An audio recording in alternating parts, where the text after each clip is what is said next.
কিছুই করতে পারলাম না আমি। নিজের উপরে রাগ লাগে।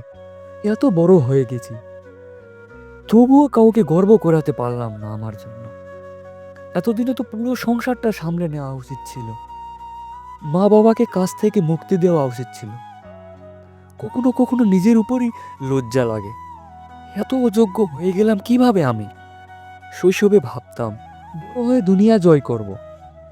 আজ কেমন করে যেন অকর্মা মানুষ হয়ে গেলাম। আমার সাথে যারা ছিল সবাই এগিয়ে যাচ্ছে, আমি যেন এক জায়গায় থেমে আছি। এখন ভাগ্যকেও দোষ দিলেও ভুল মনে হয়। হয়তো সব ভুল আমি করে যাচ্ছি। এখনো টাকার কষ্ট লেগেই আছে। মনে হয় সব খারাপ শুধু আমার সাথেই হচ্ছে। আমার চেয়ে ছোটরাও কত দূরে পৌঁছে গেছে, আর আমি শুধু এক কাজ থেকে আরেক কাজ ছেড়ে দিচ্ছি। নিজেকে হারানো মানুষের মতো লাগে। মনে হয় জীবনটা শেষ হয়ে যাচ্ছে। কবে মনে হবে আমি এখন স্থির হয়েছি? কবে মনে হবে এখন সত্যিই উপার্জন করছি?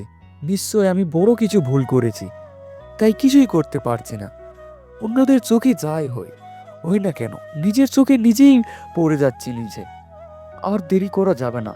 নিজেকে তুলে দাঁড় করাতে কিছু তো করতেই হবে। নিজের মধ্যে, অন্যদের মধ্যে অনেক দোষ খুঁজেছি। এবার সবার কাছ থেকেই কিছু না কিছু শিখতে হবে জীবনটা গড়ে তোলার জন্য।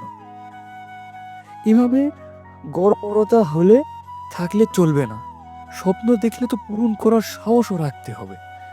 আগেই সবার থেকে অনেক পিছিয়ে পড়েছি। এবার একটু দ্রুত হাঁটার চেষ্টা করতেই হবে।